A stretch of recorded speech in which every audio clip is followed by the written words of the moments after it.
Tens of thousands gathered earlier on Revolution Square in Cuba's capital to commemorate Fidel Castro. He'd led the country for decades after heading a communist revolution on America's doorstep. Maria Fanoshna reports for us now from Havana.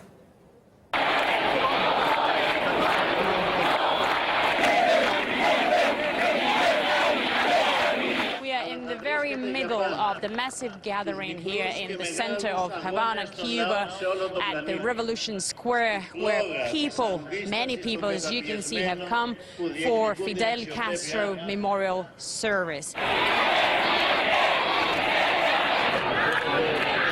Wednesday morning, the ashes of Fidel Castro will start traveling to the east of the island, making several stops in different towns here in Cuba, so that people all across the country could come and pay the last respects to El Comandante.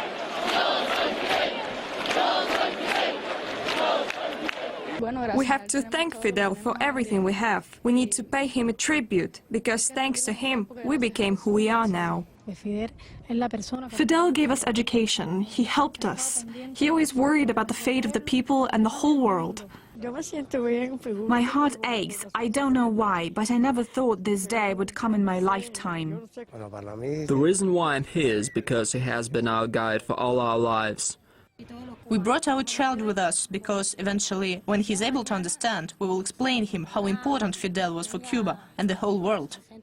Well, clearly some heartfelt tributes there, and even though thousands joined that rally to commemorate a man they consider to be their liberator, a lot of Western coverage of Fidel Castro's death and legacy was still dominated by barbed language. RT's In the Now gets onto that. Fidel Castro got one hell of a going-away party. Evil, murderous dictator who inflicted misery and suffering on his people. Many Cuban exiles celebrating in the streets of Miami. He ruled with an iron fist, didn't he? You would think now that he's dead, the rhetoric would rest in peace too. Nuh-uh. The most popular newspaper in South America, Diario Las Americas, it says Nunca Más, with a profile shadow of Fidel Castro. Nevermore, the death of a dictator. Don't people see that if America or the media tell us to hate someone, especially when it's for almost 60 years, then we should probably stop and ask why.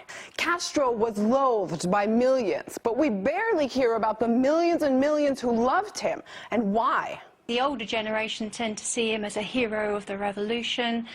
They're aware that many of them wouldn't even be here if it wouldn't have been for the health advances and the sort of equalization of resources that he provided.